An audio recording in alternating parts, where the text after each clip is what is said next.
Today I'm going to be going over a little bit about Fawcett Gold Medal Books. Maybe like last week or something I said I would do this thing, and this is such an important topic for me for some reasons we'll talk about later. This video is going to be about the birth of the Gold Medal Books line by Fawcett Publications and how this changed publishing as we know it.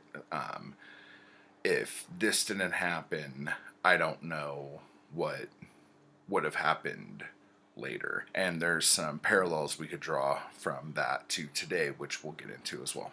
So first off, if you don't know much about Fawcett Publications, it was started, I believe, in the teens by Captain Whizbang, Captain Billy.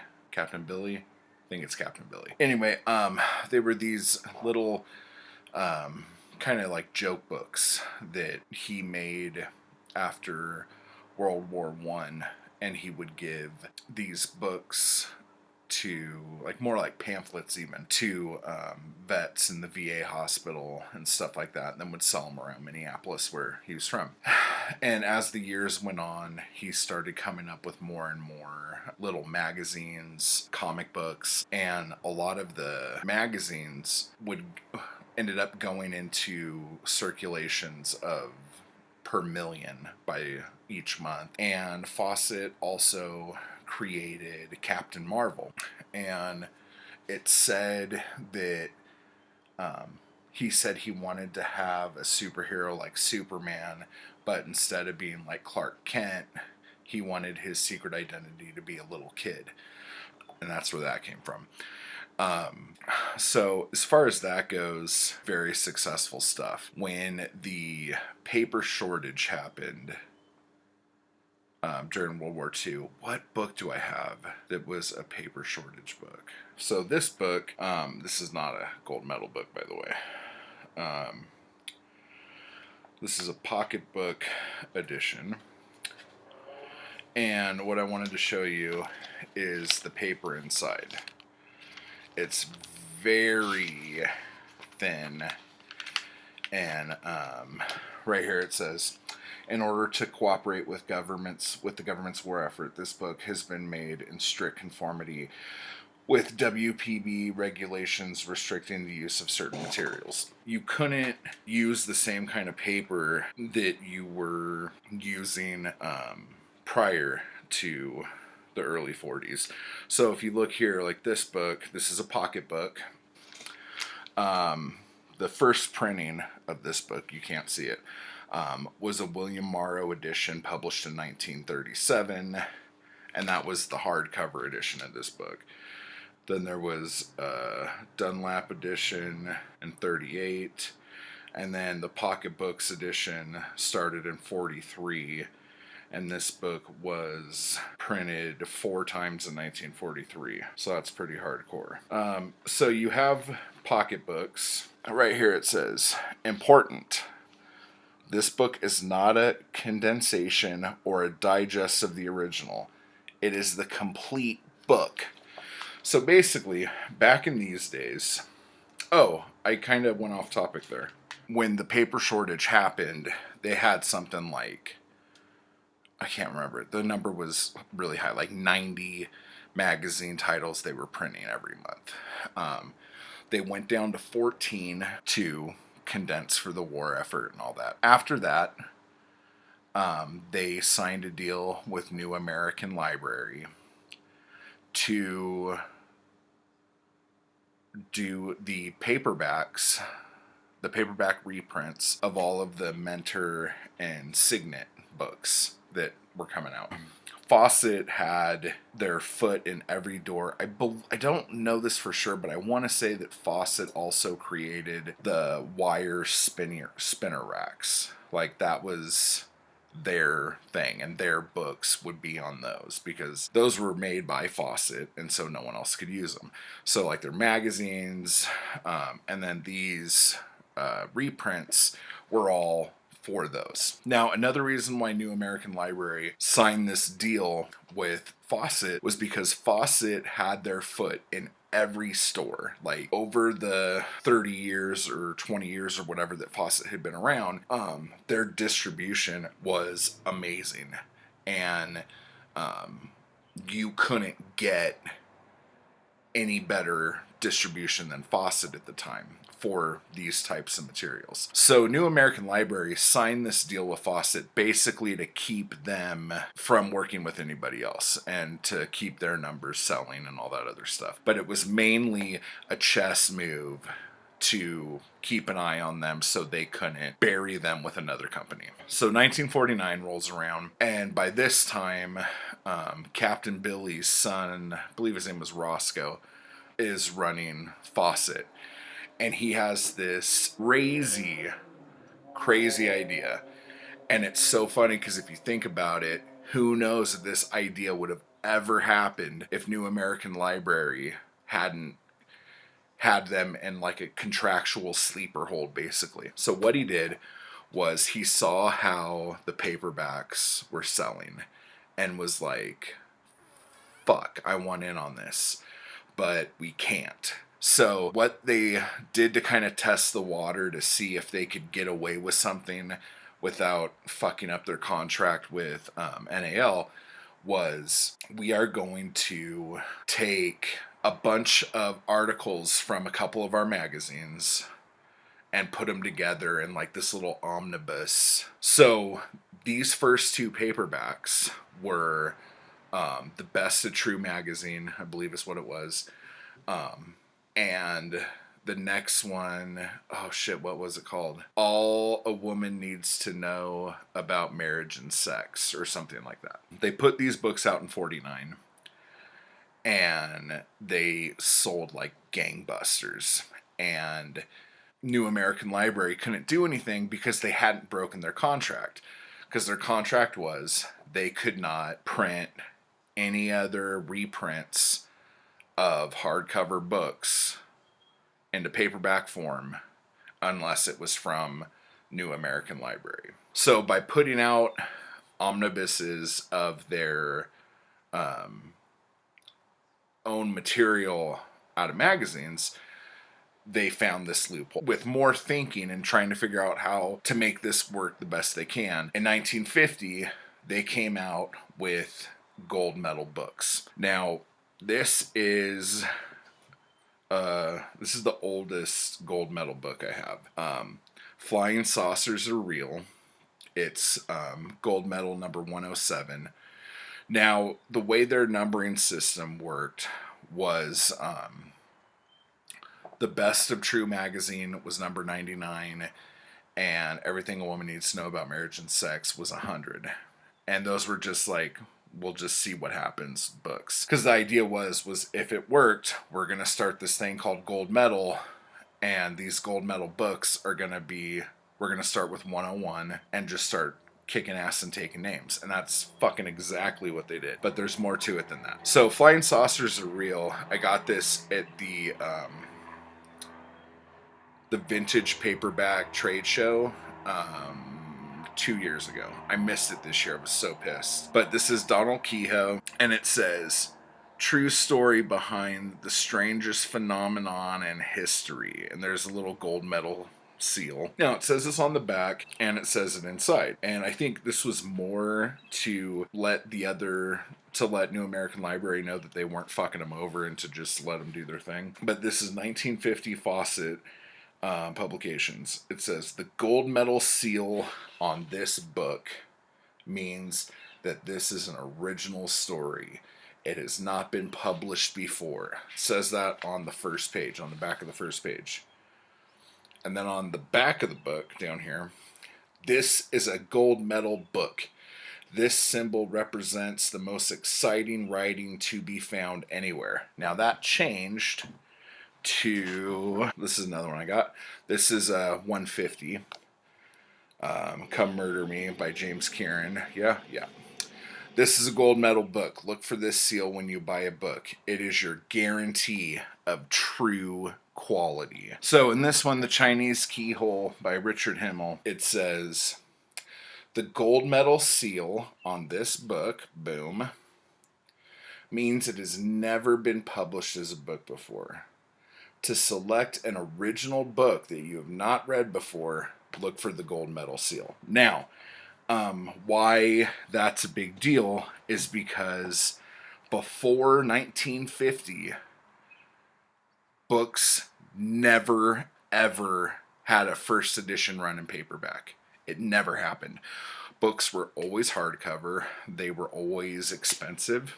They were for people who had money, more intellectual. There hadn't been books, new books, published in little books before in paperback. You could get any book you wanted. You could get Frankenstein. You could get any old book. I can't believe Frankenstein was the only one I thought of in a paperback, because those were reprints, and that was fine. And a reprint contract for the author was something different than the hardcover contract. And the paperback contract was kind of like I'm not going to make any money on it anyway. They keep half the royalties. I'm fucked anyway, whatever. So what Gold Medal did, they're like, look, we could put these books out. We could pay the authors based on how many books we print, and so they'll get money right away and they'll be excited and they could just keep making stuff for us. And so what ended up happening, this is kind of one of the final blows that killed the pulps, the pulp magazines and stuff. Writers were getting a lot more money to write a book than they were to sell a story to Black Mask or Argosy or True Detective or whatever, Dime Detective, whatever the pulp was. And I meant to say this when I had this up. Flying Saucers Real. This was actually an article that was in one of the Fawcett magazines, and the head of Gold Medal said, hey, we sold more of that magazine than any other magazine ever in our company. Can you fluff that out and make it a book? And he did, and this became a huge seller. What ended up happening now was a lot of writers from the pulps were coming to Gold Medal to make original books that have never been published before, and were getting paid. If they were doing a run of 100,000, they get paid $1,000. If they were gonna do a run of 200,000, they get 200,000, or I mean $2,000. So pay, and we're talking 1950, $3,000 in 1950 for a book that might have took you a couple weeks to write. This is like good money now. Like before, you would get like a couple cents a word or something like that selling to the magazines. Or if you had some sort of blanket deal, that was that. But now you could actually not only make a living, but make a good living writing books for our Gold Medal books. So when bigger authors who were being traditionally published through the hardcover bit and all that other stuff heard that this was happening, they were like, fuck that. And so they started writing under pen names and submitting stuff to Gold Medal Books. And so they were getting paid more through selling their stuff to Gold Medal than they were anywhere else. This caused such an uproar in the publishing community. The head of Dell, I want to get this quote right because it's classic. Okay, the head of Doubleday, okay, said that these paperback originals, and that's why when you go to like ebooks and stuff, or you're just like looking up, you might see it, like in all caps PBO next to a book, and that just means paperback original. That's how it was originally published. Paperback originals could undermine the whole structure of publishing. Undermine the whole structure of publishing. Now, we're going to talk about that again in a little bit, because you could almost take that quote and put it in any of the big fives' mouths right now. I mean, not right now necessarily, but within the last few years about ebooks. And the publishing company acted the same fucking way when these paperback originals came out as they did when people started doing ebooks on Amazon. Because for 10 years, ebooks were a joke. And then I guess it was around 2012, ebooks blew up, and there were actually people making $1 million selling ebooks on Amazon. And instead of actually doing what these other publishers did, because by the next year, Dell, Pocketbooks, Avon, Award, Lancer. I mean, there's just a ton of these like paperback companies. They started doing paperback originals as well. But the deal with Gold Medal was still probably a better deal than any of these other places were giving. So overnight, okay, because I mean, within I think the first 6 months, they came out and said that they had sold over 9 million books. Out of the first, like, I think the first year there was like 30 or 35 titles, and by 1951 I think they were putting out 100 or more titles a year. So and they were doing everything. They were doing crime, they were doing westerns, they were doing sci-fi, they were doing fantasy. Let me see what else I got here. And everyone was doing it. This is Richard Matheson, The Shrinking Man. This is a really shitty copy, but I found a copy of it. So, but I mean, we're talking Kurt Vonnegut, John D. MacDonald. In fact, The Brass Cupcake, John D. MacDonald's first novel. He handed this really long novella, short story thing to his publisher or his agent, and so he hands this novella to his agent, and his agent's like, can you like kind of fill this out a little bit more so we could sell it as a book, like to Gold Medal or whatever. And so The Brass Cupcake, John D. MacDonald's first novel, that's what it was. And he was freaking out. He was like, no, I don't mind taking stuff out, but just putting a bunch of crap in there to put it in there, that's bullshit. That's not how you do it. Which is funny, because that's kind of how his Travis McGee books are. He figured out real quick how to fucking turn shit into a really long, exacerbating story for no reason. But that's a story for another day. So anyway, I'm trying to think who else. There are so many people who started at Gold Medal Books. In fact, when Mickey Spillane's I, the Jury came out in hardcover, it sold a couple thousand copies and didn't do that great. When I believe Crest was the division that handled the reprints, but it was still kind of ran by Gold Medal. So when I, the Jury came out in paperback, it sold over 1 million, like warp speed, and basically turned Mickey Spillane and Mike Hammer into household names, like almost immediately. So basically, this whole world of how, like, we might not have ever known any of these authors that came out of the Gold Medal school, basically, who graduated from the pulps into Gold Medal and then went on to become some of the greatest American novelists, in my opinion, ever, to an extent.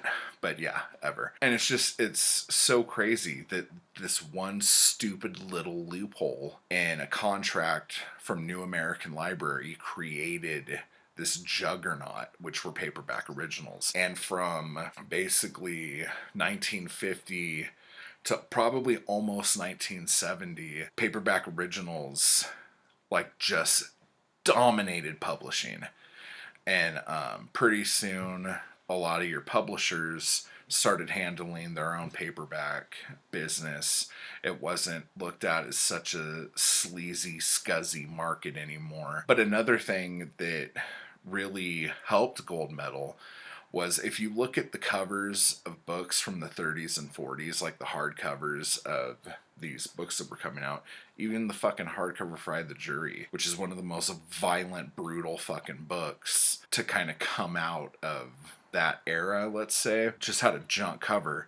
The Gold Medal covers are like, hey, here's a sexy lady, I got a whip and I'm gonna fuck somebody up.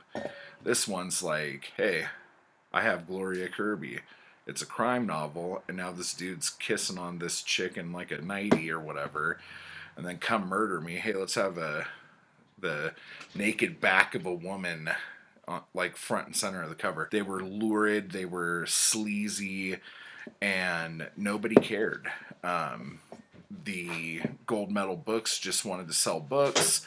The authors just wanted their paychecks, which is why so many authors went by so many different names. I mean, some of these authors, and another thing that came out of Gold Medal was the lesbian fiction.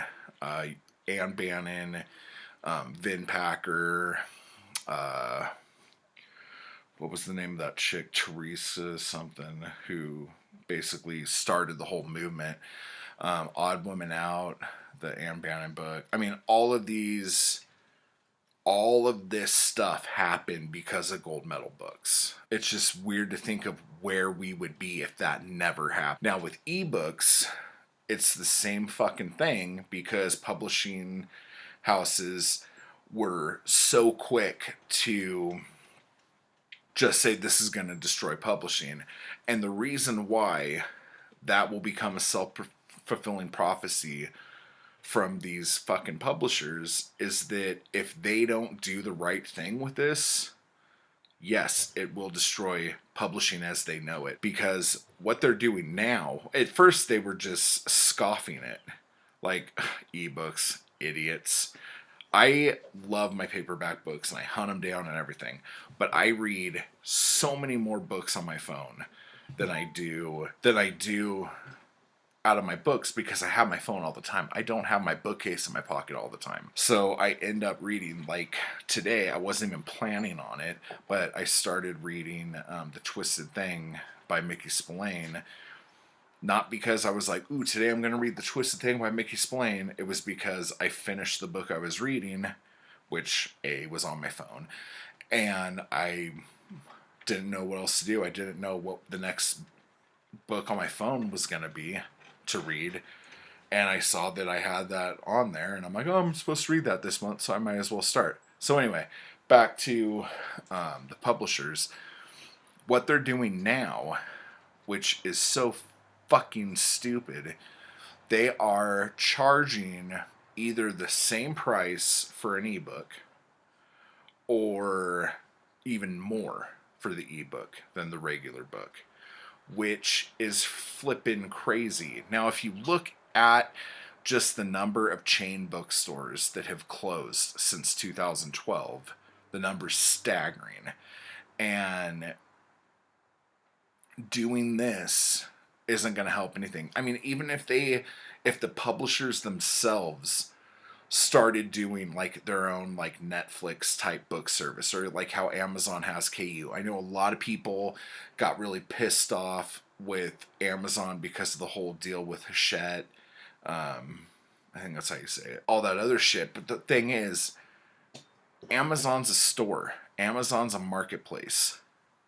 Amazon, as a store, has the right to do business with whoever the fuck they want.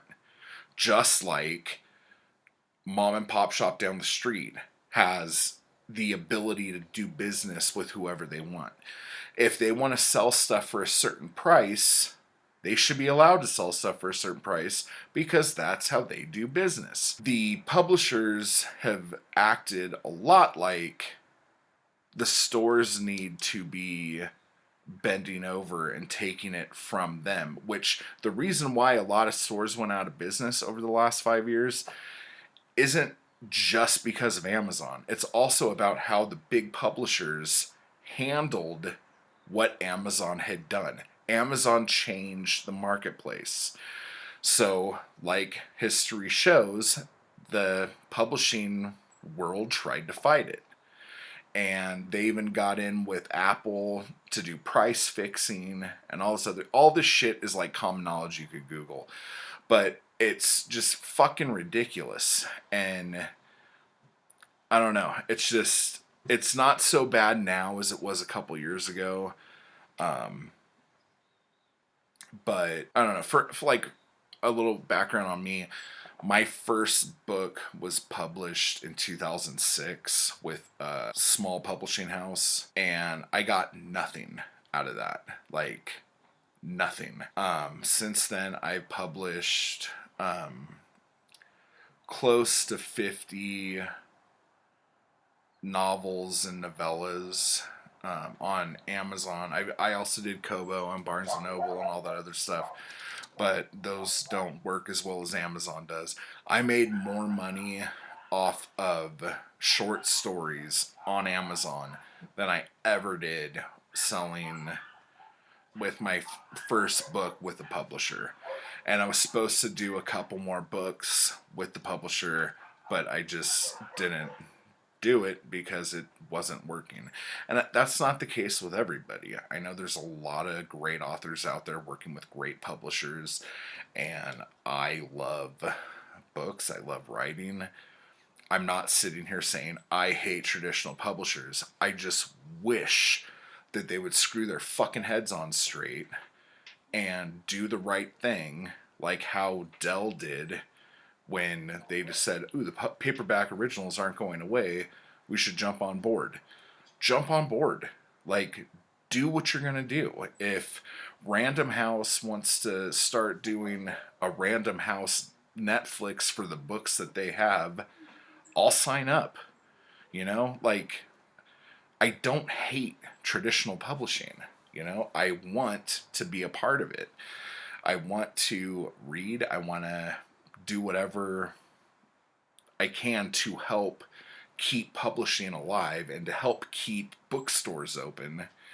But it can't happen with the way traditional publishing has been acting. And I'm not saying it's going to die, but like, I don't know, it took 20 years, 15 to 20 years before the paperback originals started to die down and publishers figured out how to work that model. And with the way things are going today, they don't have 15 years. They don't have 20 years. I don't even think they have 10 years. But 2012 is when I look at ebooks blowing up, and that if they have 10 years, that's what, 5 years from now, they need to get their heads on straight, maybe even get new blood in the higher up and try to figure out what the fuck to do, because something is going to give. And I don't know where it's going to be, but charging more for ebooks than you do for paperbacks or hardcovers is just fucking the stupidest shit I've ever heard. So let me know what you think. I'd love to hear from you. I'd love to talk about this more because it's a subject I have a very strong feeling about. As far as my publishing stuff goes, I'll put the little logo right here, but my publishing house, Gold Medal Fawcett, is definitely a play on words to Fawcett Gold Medal Books. So all of my stuff, all my different pen names, I'm putting out through there now. And you can just look that up on Amazon if you're interested in any of the stuff: horror, crime, detective, lit, whatever. So with that being said, please let me know what you think. I'd love to hear from you. Let's have a back and forth, high five, psh, and that's it.